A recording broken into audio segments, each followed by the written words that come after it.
Hi everyone, I'm Taney Roniger, and I'm here to give you a virtual tour of my show that's currently up at Corners Gallery in Ithaca, New York. I had wanted to do a video tour, but alas, for reasons that I won't bore you with, that didn't work out. So instead we're going to do a photographic tour. Okay, I'm just going to take you through and we're going to look at images from the exhibition, and I'll just talk a little bit about the work as we go through them. For those of you in the area, might want to go see it in person. It's up through the end of September, okay? By appointment only, unfortunately, because of COVID, you just have to call. Information about the gallery you can find on their website, cornersgallery.com. Okay, this talk here will be about 30 minutes. I've been told, due to Zoom fatigue, to keep it short, 7 minutes.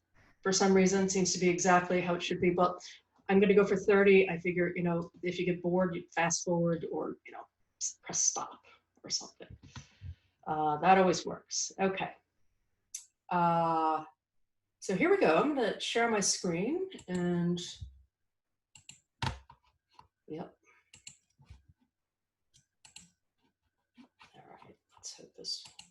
All right, let's hope everybody is now looking at an exhibition photo. So this is one of the walls. The gallery is very nice, quite spacious.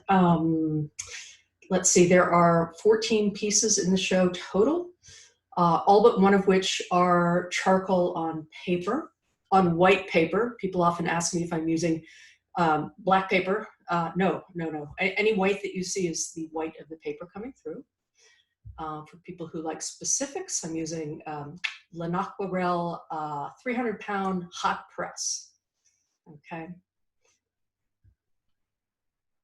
Give you a view of the other wall. This is the wall opposite the one we just saw. And the gallery is interesting. It's got interesting little architectural features.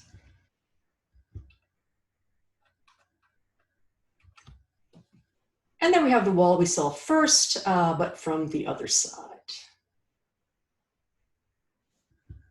Just giving you an overview here before I talk any more about the work.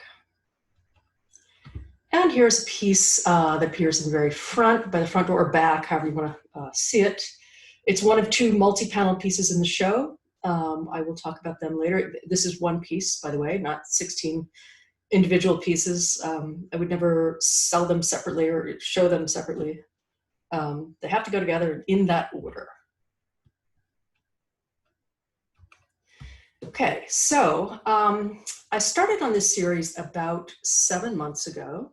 So all the work's been made in the last 7 months. I've been kind of working fiendishly, as sometimes happens. The series began when I started looking closely at a series of gesture drawings that I had been making for the previous 2 years.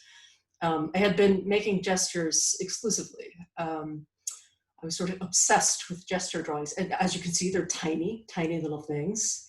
I'm using a graphite stick to make them. So really what you're looking at just took, two strokes made in, under 2 seconds probably. There's a bunch of them, along with one made by my cat. Up right there, she likes to get her hand in now and then. And here's one that's slightly larger. It's about 5 by 7 inches. They really don't get any bigger than that. So they're tiny little things. And this one maybe took, there are more strokes here. It's a little more complex. Took maybe all of 1 minute. Okay. Now to talk about this, I'm actually going to stop sharing for a minute just so that, I don't know, I'm going to just talk directly to you and not into an image just for a few minutes. Okay. When I say that I began looking at them closely, what I mean is that I started scanning them, okay? Scanning them and then zooming in on them in Photoshop. I don't know why, but I did. And what I found when I started doing that was that I was really astonished by the complexity of these things. As I said, they've been made in like just seconds, and yet, upon closer inspection, there was all this nuance that I certainly had not intended. while drawing them. I couldn't have. Indeed, the whole point of gesture is not to think, to sort of suspend thought and kind of let inner impulses, whatever those are, kind of guide you as you make your strokes. So each one was like this little microcosm of weird or interesting gestures, marks, and tones that I had not myself meant to draw.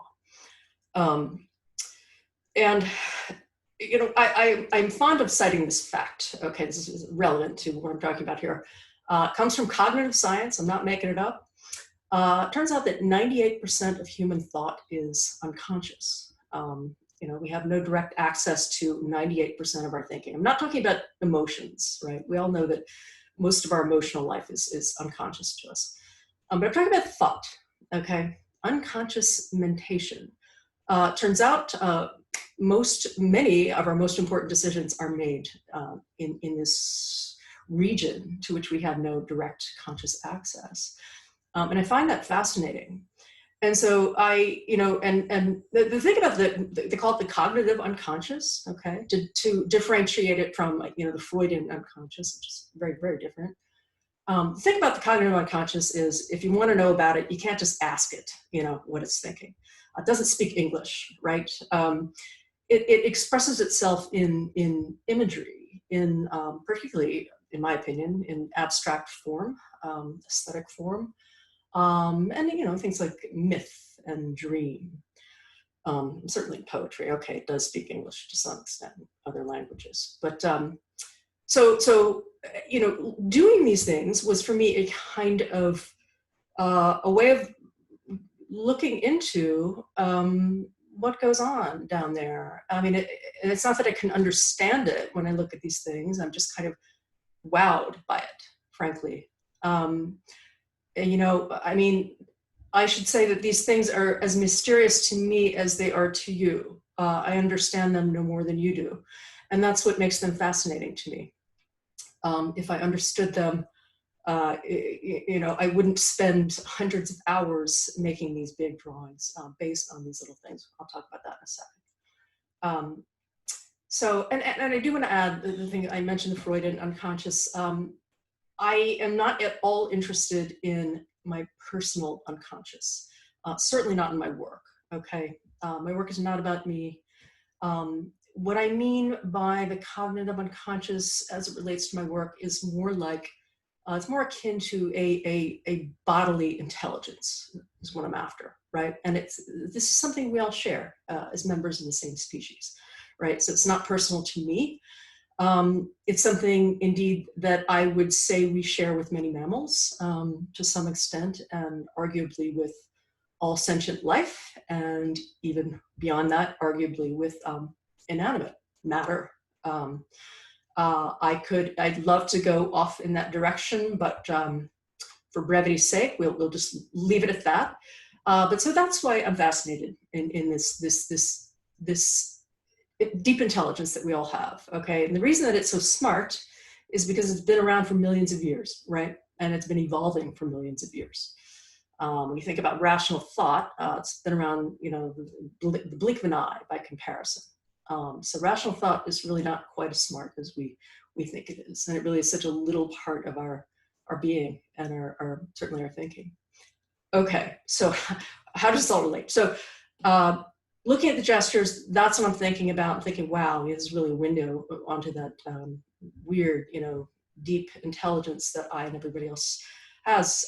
So I knew I wanted to blow them up and make large-scale works out of these little drawings.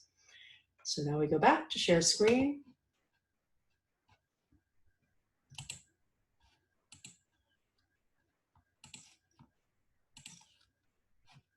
And I hope everybody is once again looking at that image. Okay.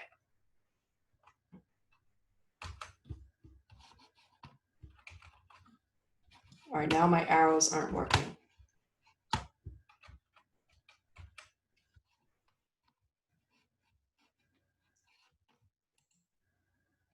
Okay, I guess I'm just gonna click. So that is indeed what these things are, okay? They're recreations, they're large-scale recreations of the tiny little gesture drawings. Obviously, they're inverted, okay? What was black is now white, what was white is now black. And I do that because, to make the nuances more visible and indeed more dramatic. And there's something about the white on black that really appeals to me. So this is the piece that you just saw. This one is, it's in the show, as you probably remember from the introductory images. It's about 50 by 70. It's the largest work in the show. Oh, now the arrows do work. Okay, so this is one of the original gestures. It's the only one that I put in the show. I could have put more, but I really didn't want it to be so literal, like this refers to that, but I thought it might be interesting for the viewer just to see one. Okay, so this one hangs in the alcove with, along with the large scale piece that was based on it. Okay, which we'll see now.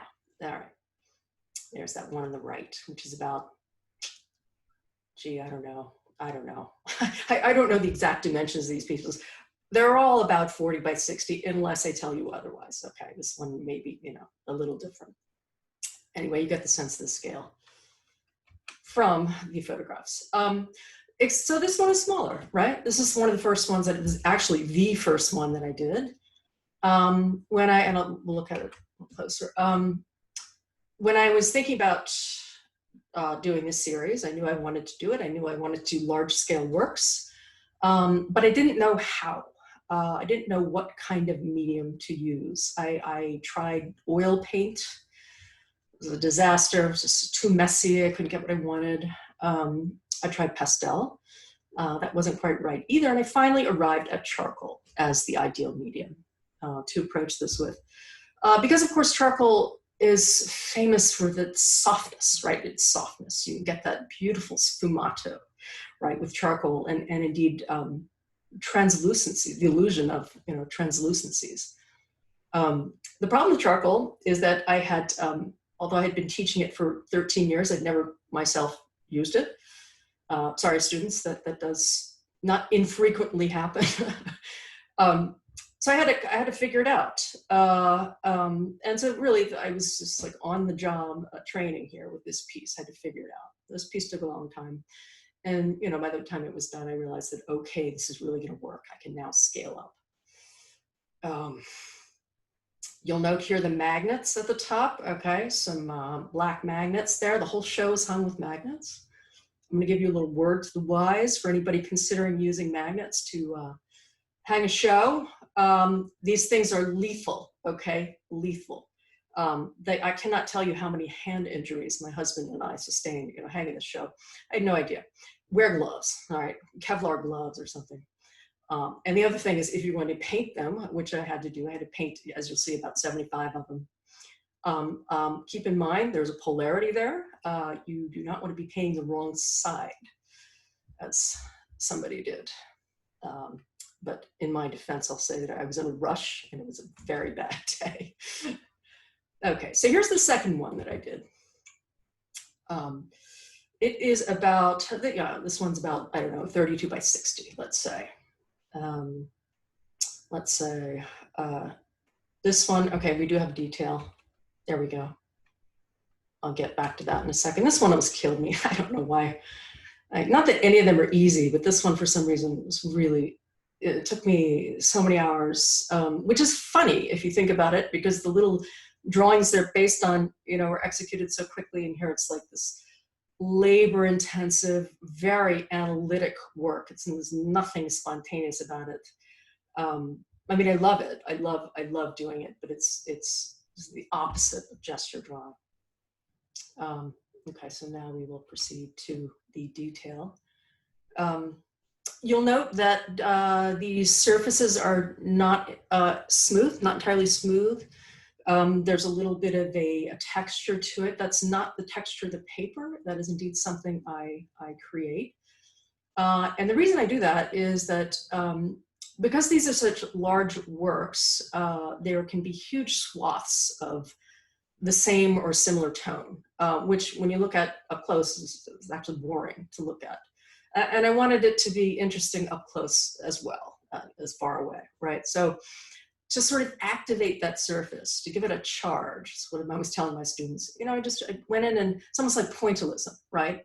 I took my eraser, you know, as I was going along, kind of etched away in pecks the pigment, and kind of smoothed with Q-tips and cotton balls as I went along. So I want them to, you know, have a certain vibratory energy. And I feel that, you know, in some it's more prominent than others. Oh yes, I did want to say something about the titles. All right, so, or the title of the show rather.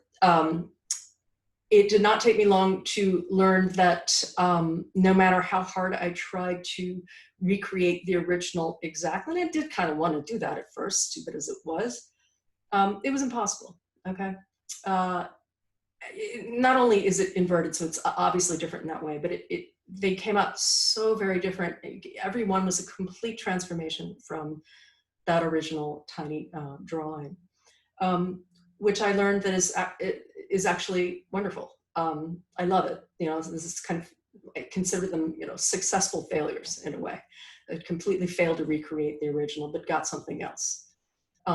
Hence the title of the show. My phone's ringing, sorry, it's distracting me. I'm not gonna answer it, obviously. The title of the show, Never the Same River, recalling Heraclitus' dictum that we never step in the same river twice. Everything's in flux, everything's always changing.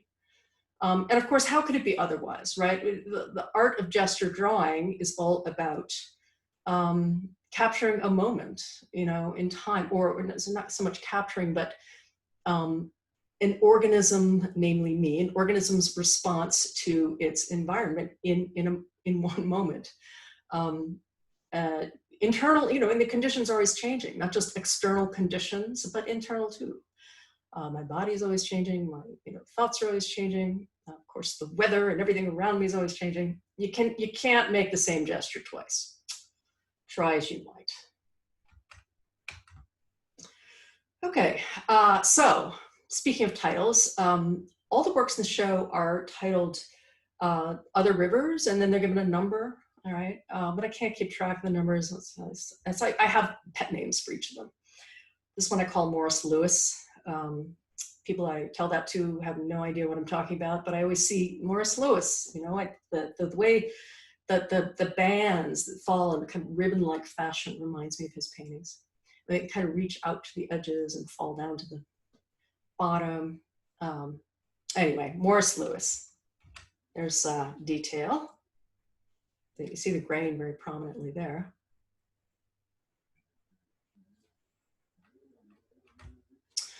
This one is sort of a sub-series of the series, Other Rivers. I call them glyphs. Many of you watching will, of course, be Facebook friends and will know this story and perhaps be sick of hearing it, but let me tell it in brief. About 2 years ago, I was invited to a very special invitation to fly over to Stonehenge for a private visit. So me and about 10 other people, my husband and I both went, about 10 other groups for a private visit without the tourists. We'd been invited there to sit for recreations of photographs that had been taken of us there decades before. In my case, it was a photograph my mother had taken of me and my father back in 1972 when I was 2. So we were invited there to sit for this photograph, and that was a wonderful occasion. And we got to be there at sunrise, you know, no tourists there. It was amazing, beautiful, spiritual experience for sure. But I was so moved by the stones, right, by the presence of the stones, that I came home, and I was doing gestures at the time, so I could not stop making gesture drawings. So there it is. You surely recognized it from the one that I showed. I don't know why I was making them so tiny, but you know, I never meant for these things to be literal representations or interpretations, literal depictions of the stones. They were more like evocations of what it felt like to be in their presence to me. So that's the story of the glyphs. I have about 16 of them, the little gestures that I really, really love and that I'm going to recreate as large-scale works. So far, I've only done 3. only one is in the show. But that's this one. It's glyph number 16, I believe. In this case, I do remember the number. Oh, yeah. Okay. Next to glyph, we have Blossfeld. The two in the show, this is Blossfeld number 2. I call it Blossfeld because of Karl Blossfeld, the German photographer who made those wonderful photographs of art forms in nature, right? Plants, plant life. This is, it wasn't intentional. I didn't intend to have this look like a plant form, but it just ended up that way. And so Blossfeld 2. Here's a detail of Blossfeld 2.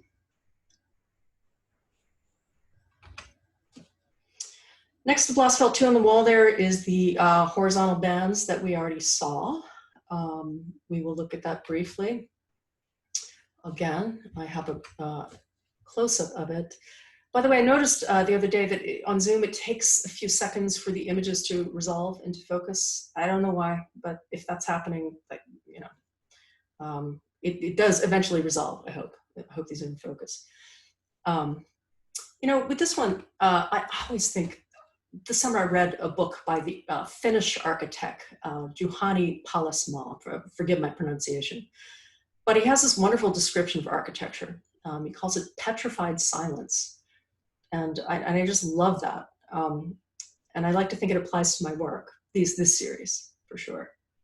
There's something stony and just so still and silent and eerie. Not that architecture's eerie, but stones are like Stonehenge, very eerie, strange power. Anyway, petrified silence. Blossfeld number 1. And here we have the first of the 2 multi-panel pieces in the show. These are actually, and there you can see some of the painted magnets up there. I had to paint them white and gray for these pieces. These are, let me get a better shot. Okay, better shot there on the left. I apologize, the studio shot's always better. Each of these little compositions that make up the whole array is an extracted section of an existing composition, in this case, the one on the right, that I call shells.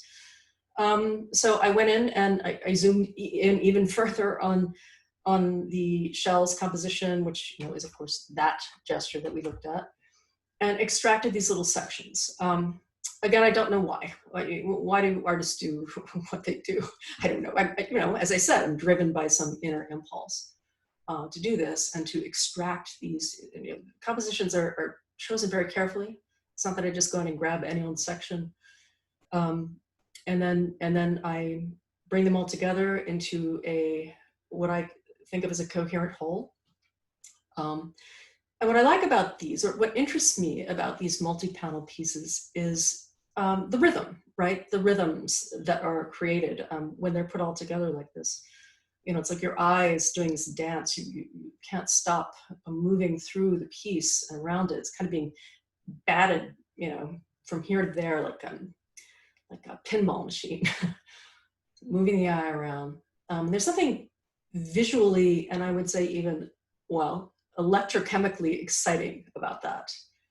I am a firm believer in aesthetic form as a way that we are taken beyond ourselves, moved out beyond ourselves, and given a felt experience of our embeddedness in the larger world. And that's something else I would love to talk about, but that would definitely take more than a few hours. But I really do believe that. And I do work with a lot of organic form, so it's not what comes as such a surprise when I say that I am thinking about nature and the natural world and my place in it. How what am I doing in it? I'll say parenthetically that I see a lot of work these days that is about the artist, the personal identity of the artist, and this to me is anathema. I don't know. I go to art not to learn about artists, frankly. I go to art to have an experience that moves me, out into something larger than me, than puny me and puny everybody else. Anyway, so that's what I'm interested in with these pieces, is the way that they kind of charge you up and hopefully move you as they do me. Okay, and we showed that. So across from the multi-panel piece, which I call, didn't mention it, microscape, they're microscapes. This one I call Bend. I love the architecture in the space, as I mentioned. I had to include some of it in this shot. Had a lot of fun shooting this show. It's really fun. There's Bend with shells on the wall in the alcove. And there's shells with, on the left, vertical bands. They're having a conversation there in the corner.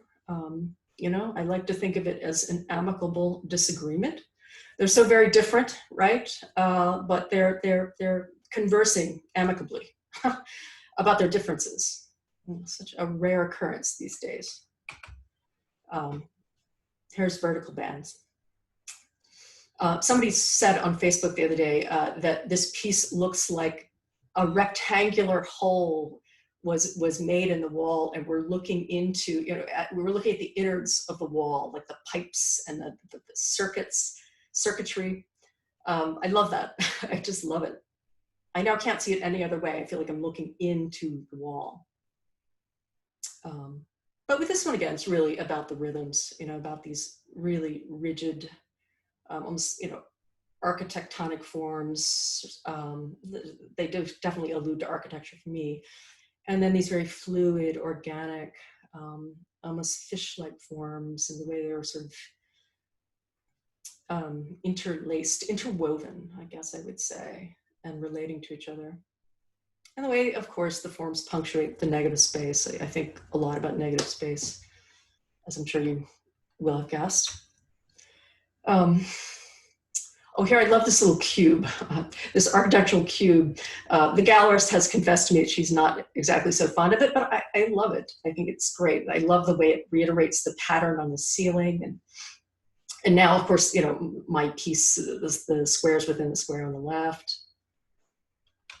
Okay, so this is the second of the multi-panel pieces. This one, oh, we're gonna look at a detail first. So I feel like I should say something more about the actual drawing process. I work from light to dark, okay? There's no other way to do it. I tried, believe me. If you work from dark to light, you're gonna be involved in, you know, with a lot of erasing, and there's no way to regain a really pristine white, a really bright white, once it's been touched with charcoal. As those of you who work with charcoal will know, it's a very, very messy medium.